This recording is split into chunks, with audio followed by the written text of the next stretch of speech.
It's the Mike Francesa podcast on the Bet Rivers Network. Mike Francesa podcast and a special version as we welcome in the head coach of the national champion UConn Huskies from a very famous basketball family, and he has made his own way in that family now as the national championship coach, and that's Danny Hurley. Danny, welcome. Congratulations.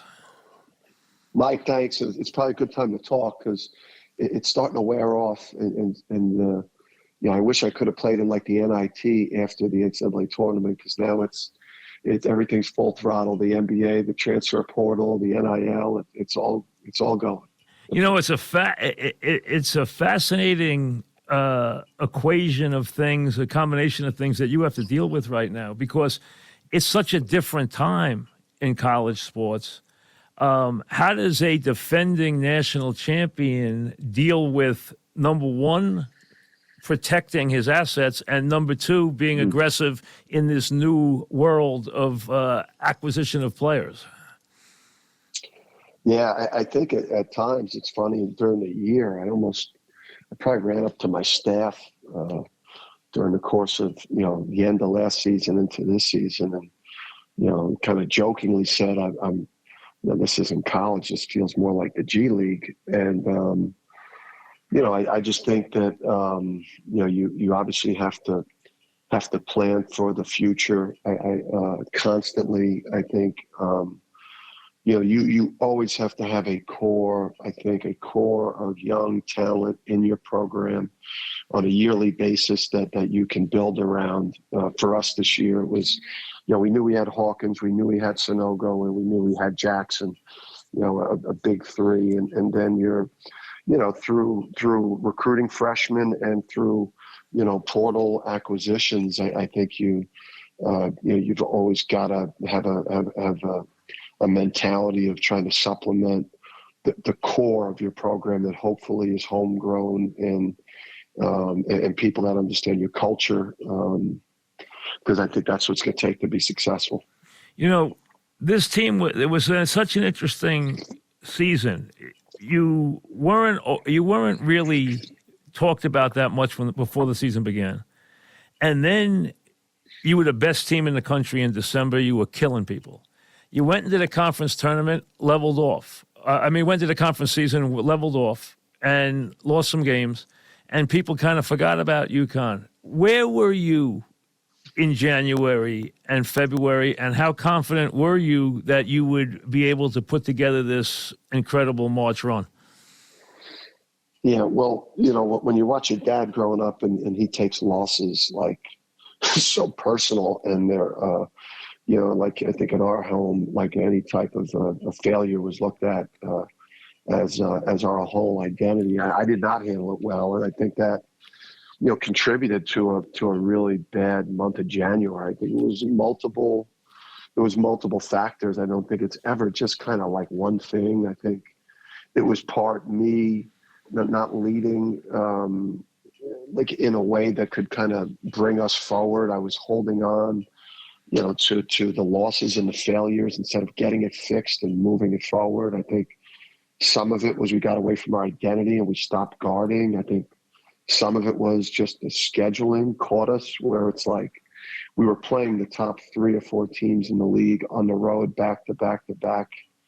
And then I was fighting with the refs. The refs have been probably one of my biggest obstacles as a coach because I was a high school coach by trade. And I think at the high school level, you find yourself trying to intimidate those guys more to try to, steal calls. And you try to do that in college, and you just, I think, they got as big of egos as the players and the coaches, and it tends to go bad. So I just think it was a multitude of things, but it was exclusive to one month. If you look at November, December, February, March, and April, we were clearly the best team in the country. No question. And in the it's a funny thing in the tournament. You opened up against Patino and Iona played a brilliant first half. They played unconsciously, and they led it to half, and they interviewed you at the half, and I was watching, and you said, hey, listen, they just played great, we'll be fine, blah, blah, blah, and you were very confident and came out and played an incredibly explosive second half. I think you beat them 25 points second half, and that was kind of what everything just exploded off that. That was the first half of that game was the only half you trailed in any game in the whole tournament. And it seemed like it freed your team up because after that first half against Iona, your team played so confidently the rest of the tournament. It was amazing. It was almost like there'd be these 5 or 6 minute runs where you guys would click. You'd use your size, you'd use your length, you'd be rebounding, and then you'd get out and transition with the threes, and you'd kill people. And all of a sudden, a game would go from 3 to 23 in like a snap of a finger. That was the way you guys were this whole tournament. Yeah. When the boys got on a roll, they were just hard to stop. And I think, this whole year, I think we knew the pressure of the first round game was going to be the greatest pressure that probably any of us will have felt in our careers as coaches, in particular, because I think the players a lot of times, like, they just go out and play. But we were internalizing last year's New Mexico State flame out, and right. Obviously the year before, we lose to Maryland. I mean, that was a COVID. That was just I think a one-off experience, but really, we felt enormous pressure. I know I did. And when they, on Selection Sunday, and they flip Iona, and everyone, got hysterical, like we were playing the boogeyman in Coach Pitino and Iona, and UConn's in trouble. This is, Hall of Fame coach, and this guy can't even get out of the first round. But in the first half of the game, I mean, they were making shots that was not sustainable. They were making shots I knew that they couldn't make for 40 minutes, and we were getting absolutely great shots and not always converting. Plus, I really loved the team. I believed in the team. I knew the team would deliver. Did you know that all season that Sanogo was that good? Because he was the best player in the NCAA tournament. He was completely dominant in the tournament. Did you know that he was going to just dominate the way he did? Maybe not to that level with the efficiency, Mike, but I got to tell you, the year before, he was that dominant up until February. But we were playing him 35, 36 minutes a game.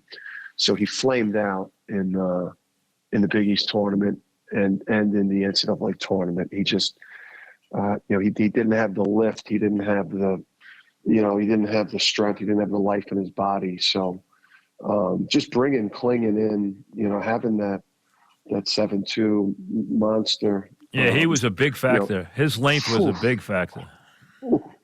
He just allowed us to keep Sanogo fresh, I think, the whole season. And Sanogo averaged 27, 28 minutes a game this year as opposed to 33, 34. So now when March, February and turned into March, April, that guy was working with a full tank of gas. And, there's not many players in the country, with his type of positional low post type of dominance. Danny, the guy who symbolized this tournament to me, and Sanogo was great, and we know what Hawkins brings. He's the best shooter in the country. We know what Jackson brings. He's your facilitator. But the guy who really put you over the top was Newton, who had a great championship game, and you had to give him a lot of freedom because he makes a lot of mistakes, and you didn't seem to be bothered by that, his positives versus his negatives. He had a wild championship game, but he was a huge factor in a lot of your explosive runs in that tournament. Yeah, I think, 100%. He never got enough credit. I don't think him or Caravan probably got as much credit. And Calcaterra hit some big shots too. Oof, Joey California. Who says the West Coast guys can't come east? Yeah, the three of them, they had daggers the entire tournament. Those guys hit daggers. They really did. Daggers. And Newton, he had 2 triple doubles during the year. He's 6'4", almost 6'5". But I just think from my experience as a coach, I think if you don't let guards play, obviously there's a point where things could go too far. And but he brought tremendous length and defensive abilities in terms of his size. He was very even keel, which I think is good for me because I'm fiery and Jackson's fiery, and we just learned to trust him more as the season went on, but he had to earn our trust, and the guy played his best game in the national championship game, and that says a lot about him. We're talking with Danny Hurley, the head coach of the national champion UConn Huskies, who now have become, with that fifth championship, college basketball royalty. They are that built by Jim Calhoun, who did the greatest post-World War II building job of a program anywhere in any sport in college basketball or football. I've always said that. The only thing that was close was what Bill Snyder did at Kansas State. That's how hard it was to build this thing. Yeah. And they've kept it going, and Danny's kept it going, and UConn is a royal program now. They are a blue blood. There's no question about it, and will continue to be that way. But in this tournament, where your size was such a factor, and your transition threes was such a factor, and your explosiveness was such a factor, I noticed the yin and yang with you. You'd let them out, and then you'd pull them in for a couple of minutes, and then you'd let them out again. It was a fine line you were running there with them a lot of times. You'd pull them away, use some clock, and then at the end of at the end of a shot clock, you'd get a big shot. But you let them run, then you pulled them in. You let them run, you pulled them in. You kind of were pulling strings the entire tournament with the team. Yeah, I think, number one, I think there was no real, place where we were weak. I think, we're a top 5 defense, a top 5 offense. We generally would beat you up on the backboard, and we would oftentimes play a lot harder than our opponent. So there just was nowhere, there was just nowhere for another person to go, in the matchups. So, and we were, we felt like our execution in the half court was high level, but we also, from a lot of my conversations with Coach Calhoun and Gino, it's like, especially in the postseason, you got to find a way to get those easy baskets in transition, but you can't allow things to get chaotic where you get away from your execution. So, for me, I just always been smart enough to use all my resources. I got my dad. I got some incredible coaches around here, that they've always given me, I think, great advice, whether it's tournament play or for the long haul during a long winter season. Your length was such a factor in the championship game. I don't think people realize, first of all, you beat a very good, very hot team in the championship game. They were a good team. They were a great defensive team, but you just stopped them from scoring inside. They could not make a basket. They went 13 minutes in the first half, and they just could not get an easy basket with your length in the game. But there were 2 points in the game that really stuck in my head. They came back, and they didn't quit that team. They came back, and it was 6 points. You missed the shot, and Sanogo got the offensive rebound and made a really tough putback. And then the second time was they cut it to 5, and Hawkins hit what I called the dagger. That was the one that put the nail in the coffin, put you back up 8, and you never looked back. Those 2 trips, did you ever feel, and there's nothing tougher than being in a championship game with a lead, trying to get to the final seconds. You see, as you know, it feels like hours for you. And did you ever feel really threatened in that game?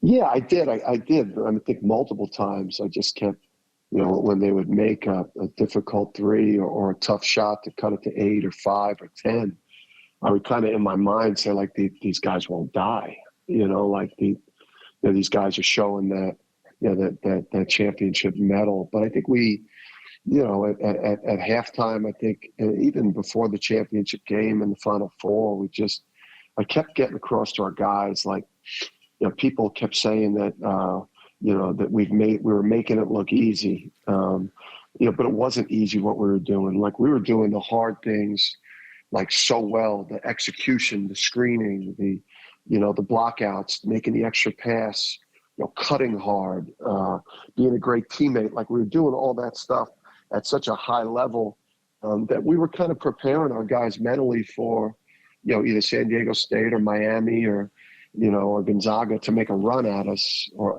obviously Gonzaga didn't, but, Miami and San Diego State made second half runs against us. But I think we just from a character standpoint, everything we went through in January really toughened us up. And then just our execution and the quality and the quality of our play was so high level that I think we were just confident we would just execute that game out. Well, I think your size was and your interior defense, and you're right. Your team did not have a weakness. I know people say you didn't have a pure point guard, but you had a couple of guys who could handle the ball, especially Jackson, and be facilitators and Newton. But so that really wasn't a big factor. You had a lot of guys who could pass the ball. Your team passed the ball really well, but you shut Timmy down, and nobody shut Timmy down. I mean, Timmy couldn't score against you guys. He couldn't play against you guys, and that's the only team UCLA was a great defensive team. They were not 100%. We know that, and I thought they were the other team coming into the tournament. I thought it was going to come down to you and them, and on the other side, Alabama. I thought that was the tournament. I thought it was going to be UCLA against UConn, and then Alabama on the other side. Alabama had a lot of problems and played terribly. UCLA just was hurt and didn't have enough people, lost on a miracle 3. But you guys took a guy who was automatic in college. I mean, he was 30 points every night and just shut him down. He couldn't play in that game against you guys. Yeah, I think, I think we saw, a chance to be a little bit different. I think everyone is obviously – guard play is critically important in college basketball. Your guards have got to be good enough, and they got to be, two-way players, and they got to be able to make shots. But I just think that a lot of programs haven't really developed dominant front courts in college because of maybe, the focus on point shooting, which we also obviously, want to be really good at. But we have an advantage over most teams just because I think at UConn we value our front court players. We value our fours and fives, and we get them the ball, and they provide us with great rim protection, and then we recruit big athletic guards that can run people off the 3-point line. So we run you off the 3-point line, we funnel you to the rim where we speed you up, and where we have length and shot blocking, and front court players find it hard to play against us, because we have different type of front court players. We got a 7'2" monster, and then we've got some like 6'8", 6'9", physical monsters. Yeah, you did, and your size was a huge factor. You're right. Your front court was an enormous factor. Plus, you did honor the 3 and had guys. I mean, the length of your threes.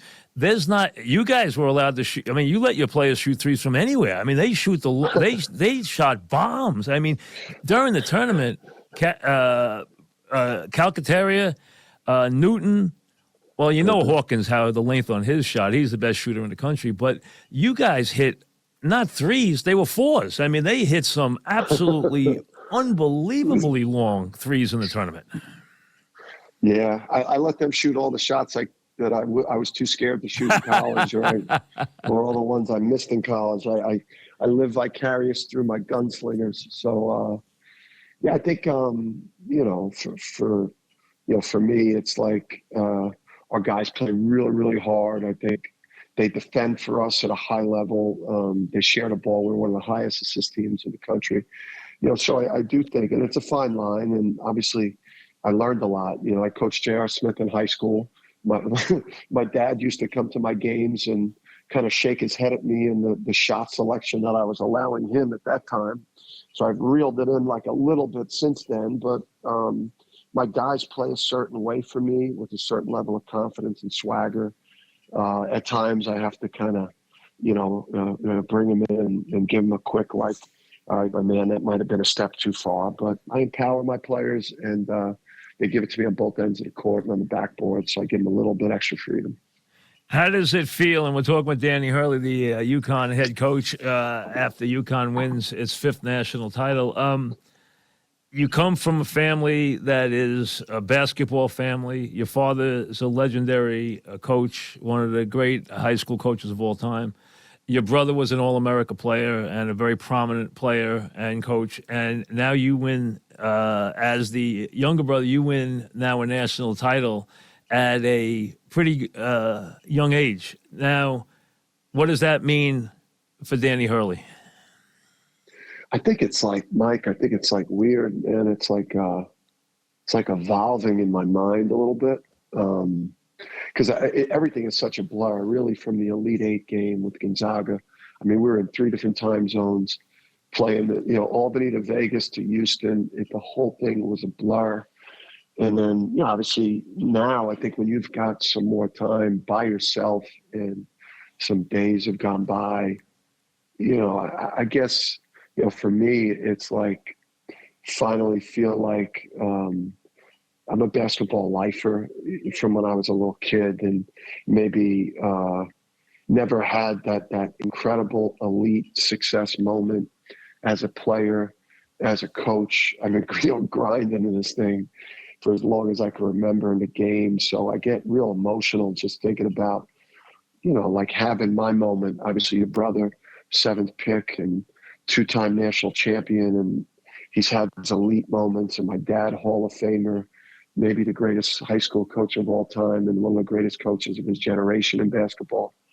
It just feels really gratifying. And, for me, and then also too, what triggers in my mind is like really, as I get to where I'm at now, is like this thirst to get back, and to experience that again, and to be a 2-time winner of that tournament. What that would mean is something I can't wait to start attacking. It separates you, no question. And now the Big East. Coming back to the Big East was a really smart move for UConn. I thought it was important for them. The Big East it's always been underrated since Syracuse left. People don't understand the league is still good. They also don't understand that those teams that don't belong there geographically have been very good for the league, whether it's Creighton, whether it's Xavier, whether it's Marquette. They're good programs. I mean, they're really good programs, as you saw this year again. I mean, Creighton was an inch from having a huge year. Xavier's always good. And now you have Patino at St. John's, which means he's going to get something done. And you have Cooley at Georgetown. So this league is going to be, and you guys now as the bellwether. Villanova will return to some level. I don't know if they'll get to the heights they had with Jay Wright. That's probably impossible. But the bottom line is the Big East is going to be very, very strong. Yeah, I think it's, can it get back to where it was, before the league broke up? Maybe. Before, the whole landscape? I mean, maybe. Obviously, you're not going to have the quantity, but you could certainly get back to the quality. And you got a lot of coaches in the league now. Some great coaches. I think it's the best coaches, in the country. I think overall, I mean, just pure coaches in terms of just being a pure basketball league.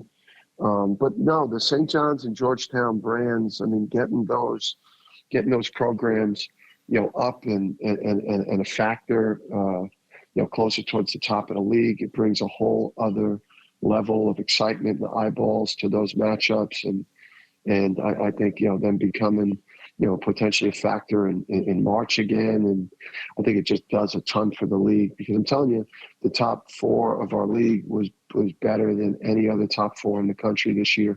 Xavier, Creighton, us, and Marquette. There was no top four that was as good as our top 4. No question, and you proved that. And they proved that by how tough they made it for you and got you ready for an incredible run, one of the dominant runs ever. The old adage is that somewhere along the way you're going to play a white knuckler. Well, you didn't play a white knuckler. You didn't play a close game, and that doesn't happen very often. It's very rare. It happens once a generation that have a team storm through the tournament the way your team did, with the confidence that your team had, and the the confidence your team had on both ends of the floor is rather unique. Usually it's one or the other. You guys had a real swagger on both ends of the floor.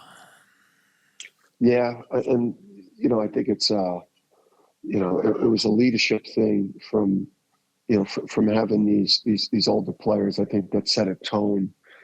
Andre Jackson and Adama Sanogo, Mike, they set this tone last March into April when we were running transfer possibilities for this upcoming year in unofficial visits. They were heavily involved in their recruitment and giving their opinion on whether they thought the players were a good fit. They were driving and pushing their teammates in summer workouts. I mean, these were men that were truly like, these guys are on a mission. I mean, that the sour taste from what happened to us last March and what they were gunning for this year in terms of their legacy and the value they wanted to create in their career. I mean, these guys, especially Andre Jackson, I mean, you're talking about a throwback captain, a guy that a guy like you and what you value in terms of what sports people used to be like. I mean, he's a throwback to when men were men out on the court as captains. Doesn't have to score to be dominant, the whole thing. No, doesn't care. It doesn't, if I said to him tomorrow, Mike, like, hey, Andre, I don't think you're ready for the NBA. This year, I think you should just come back and I think you should be in the weight room tomorrow. He would ask me, what time you want us lifting, or, coach, what screen can I set? What more can I do for this team? He's an incredible young man. I don't think people, Danny, understand the pressures at UConn because of what's been built there on the men's side, on the women's side.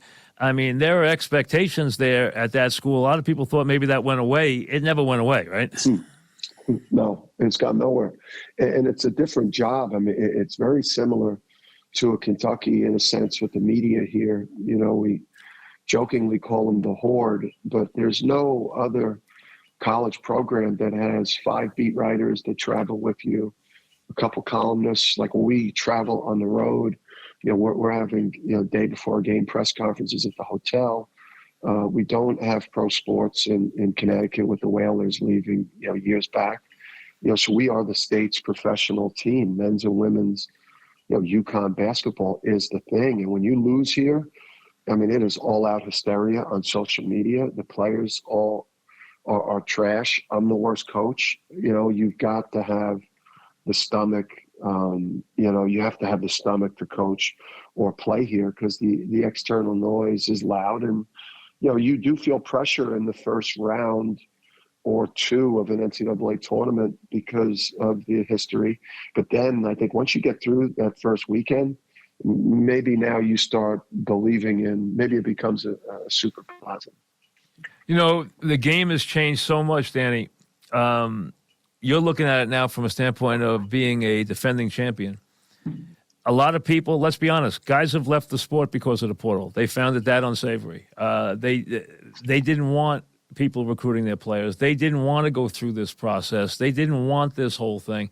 It's there. It's real. You got to live with it, and you have to incorporate it because everyone else is going to incorporate it. How tough is that from the position you're in now? Does it make it that much harder, or is it just a unique position? I think it's harder for me because of the background. Just the way my dad raised me. It's not your way to just buy people. No, I can't do it. I would listen. I think in a perfect world, you want your people to pick you. Right. Because they believe. You made that comment. You want people to come there because of you. You don't want them to come there because they're getting NIL money. Yes, and I would never. It's like weird. I don't know, analogy, man. Like, do I want to be a mid-market? Do I want to be a mid-market team? I just don't want to lose players from a retention standpoint because somebody else bought them. From which is a way. I mean, let's be honest. No one's getting on Larinaga, who we all know is a wonderful coach. Miami spent a lot of money on players last year.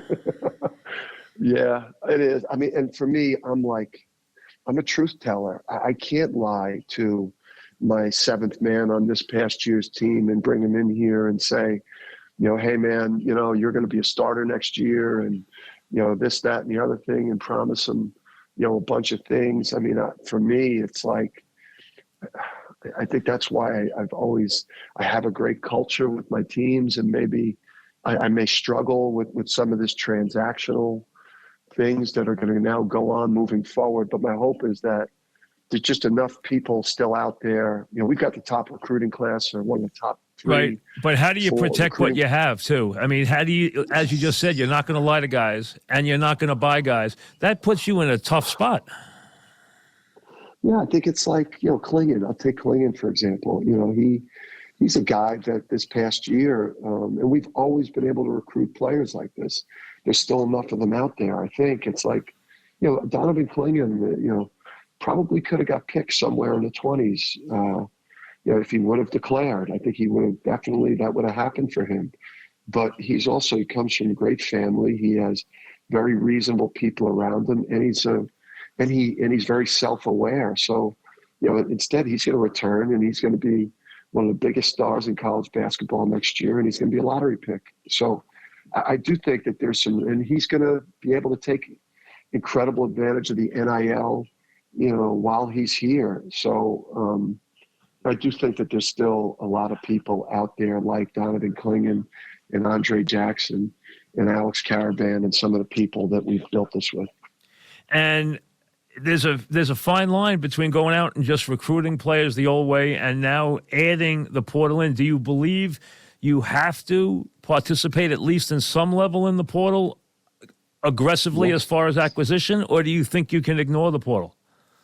No, I think you got to be smart in the portal. I think I've taken transfers throughout my career, but I've taken them in very specific roles. If I've needed a plug-and-play starter that I needed high production from, I've gone out and I've been able to, obviously sell that role to a recruit in terms of the opportunity. And then when I've needed like some, firepower off the bench, I've been just very honest about the role that I have. I've never lied about what, I didn't tell Joey California that he was going to come in and be the fifth starter. I was very, very honest with Joey, and that's how you have a happy locker room and guys that excel in their roles. For you, the day you wake up, it's funny. Dean Smith walked into the press room the day he won the national championship against Georgetown, and he kind of bristled at this. And he said, because he'd taken a lot of heat through the years for not winning a title, and he said, "You guys think I'm a better coach now than I was 2 hours ago?" And he meant it. But let's be honest, everybody gets judged by winning, by titles. That's just the way it is. I mean, unfortunately, that's what sports is about. When you wake up a national champion as a head coach, especially with the pressures that you feel with your last name, did you feel different?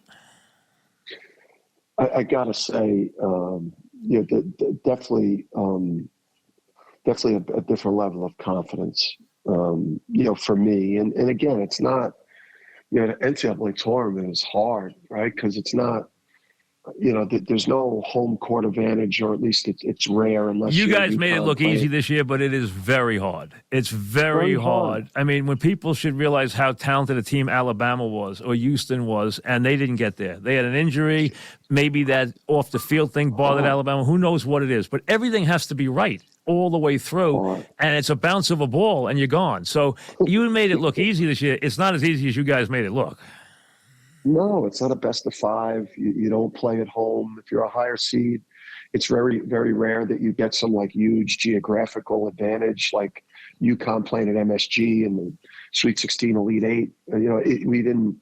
A lot of times you don't have that, and it really comes down to, a lot of times matchups and like are there things going on behind the scenes with players and agents and injuries and egos. I mean, there's a lot of things that contribute to it. You look at the people that have won it. I think there's not a lot of people that have won it. It speaks to how hard it is. When you lost in the Big East tournament and were preparing for that first game, even before you saw that it was against Pitino, were you confident that if you played your game, you were going to win this thing? Or was it more, did you have more question marks in your head about your team? I actually, Mike, the year before I made a mistake when we lost in Big East semis to Nova. I let that linger for days. And I was so, disappointed. We lost by 2 and we had many chances and we just kind of blew the game. And I let that linger through Selection Sunday, almost into as we were leaving for Buffalo. But, I learned my lesson. We stayed in New York overnight after that game. I watched the film with the team.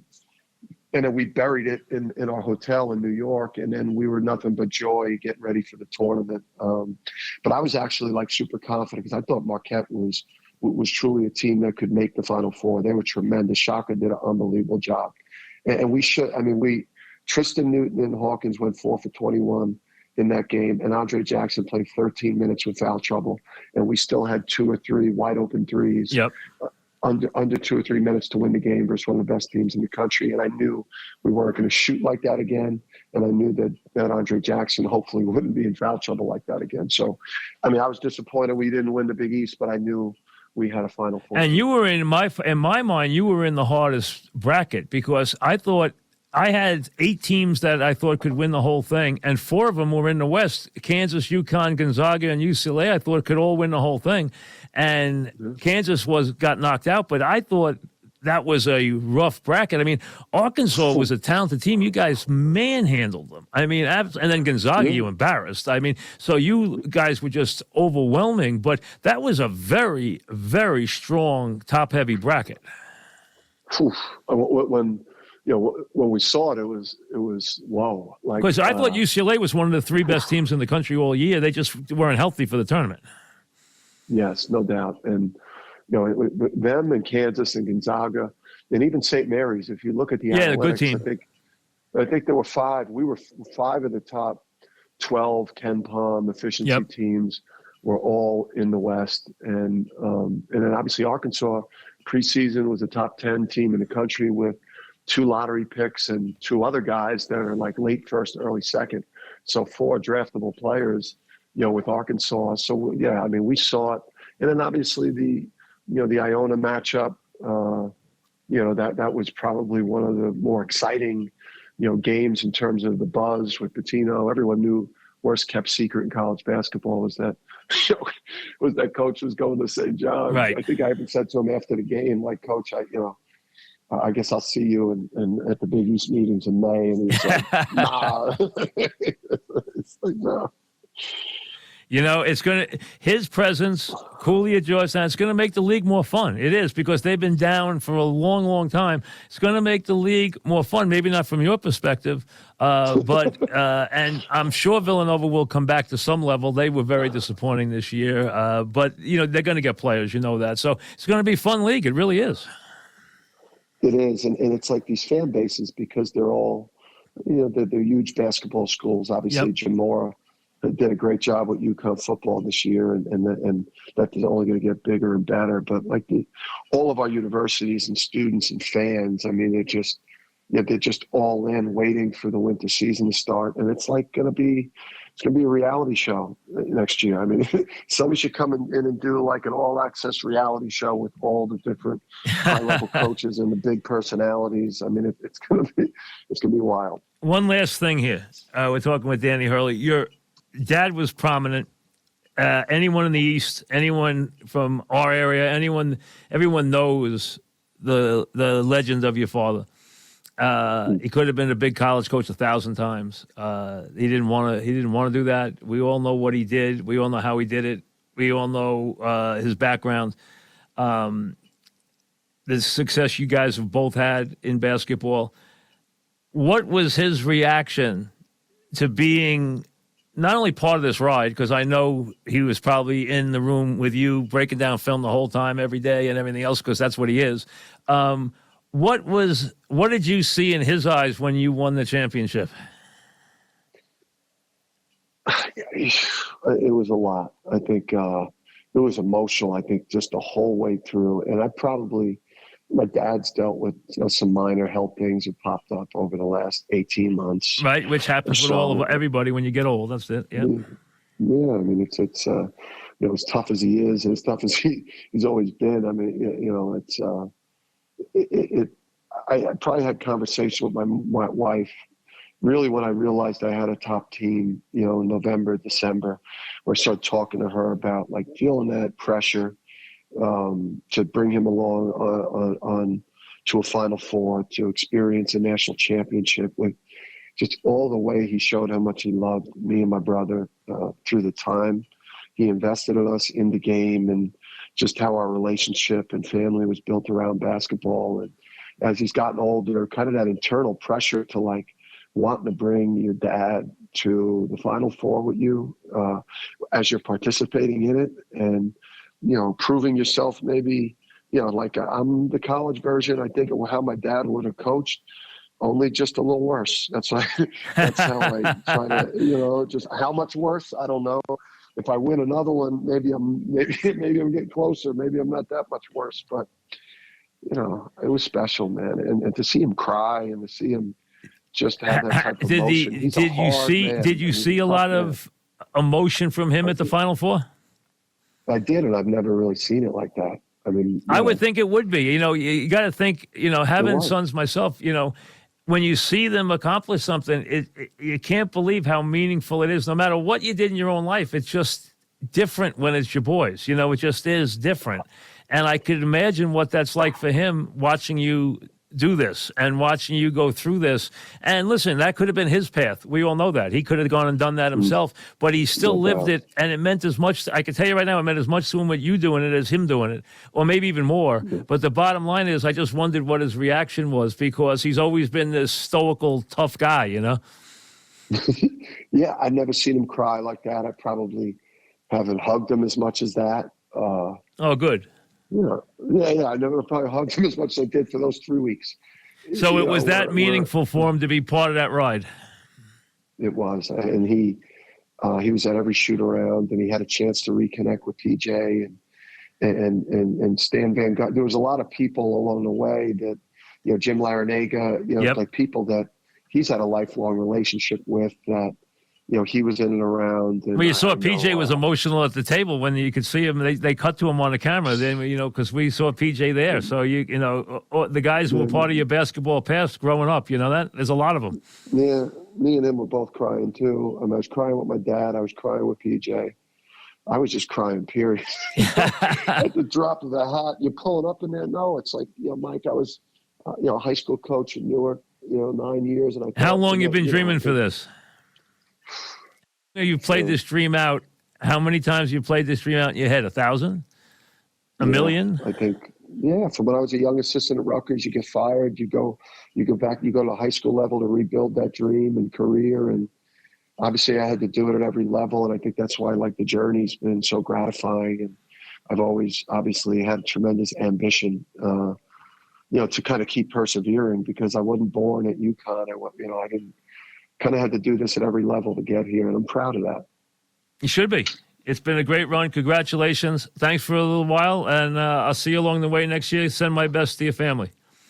Bucket list. I go to the White House. I get on with Mike Francesa. Let's go. And let me tell you, the picture I got sent was, as fans may know, Dog's son is a grad assistant at UConn.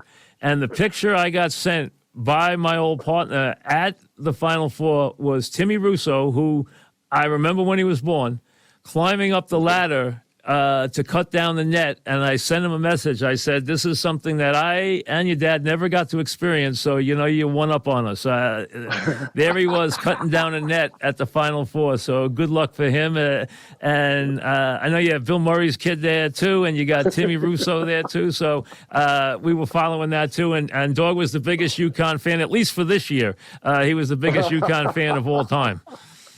Yeah, any coaches out there, you're looking for a really good young video guy, Tim Russo here. And we had a bunch of storylines. We had some characters around. You did. So it was good. Well, listen, thanks very much. Appreciate it. Good luck. Mike, thanks, man. Thanks, Appreciate you. Danny Hurley, the Mike Francesa podcast, back after this. You're listening to the Mike Francesa podcast on the Bet Rivers Network. So our thanks to the now national champion UConn Huskies. I mean, it's been a wild time up there now, especially with Quinnipiac stunning everybody, winning the hockey championship. I mean, in the national title in hockey, that whole area is ablaze right now. So it's been crazy, but it's fascinating as you get ready for this year in the Big East, with Cooley making the move to Georgetown with Patino, and he'll be very aggressive at St. John's, and now UConn carrying the mantle as national champion in the Big East. It'll be fascinating to watch how this all evolves going forward. And, I've known Danny Hurley a long, long time. I've known the Hurley family forever. This was a remarkable run by this team this year. It really was. And fun to follow. It really was. Now, we got a big week coming up. We have the Knicks on Saturday. We'll do special stuff around the Knicks. You got the NBA playoffs starting with the playing games tonight. We got that. Obviously, baseball's underway. It's kind of just starting to get into gear as Scherzer pitched well last night. We got a lot to do.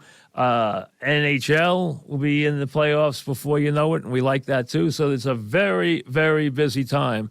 And before you know it, we're heading towards the first Saturday in May. It looks like our buddy Mike Rapoli's got the favorite in Forte, who I've told you about last year as a 2-year-old, was, my horse that I touted. I have made a wager, except the last race, which I didn't bet. I have made a wager on every race he's ever run, and I've done very, very well. I've cleaned up with that horse, and sometimes at decent odds, because he was overlooked a couple of times last year as a 2-year-old. But now he is the favorite for the Derby in what is a very good. It looked like a very deep Derby group this year. I think there's plenty of good talent in there to challenge Forte, so it's going to be fun. So we got a very busy time coming up, so stay tuned. We'll be there with a lot of this stuff, so keep looking for the podcast each and every day. Bet Rivers for all of your wagering needs. Play Sugar House in the state of Connecticut, which now houses all these champions. We'll see you. Thanks for listening to the Mike Francesa podcast on the Bet Rivers Network.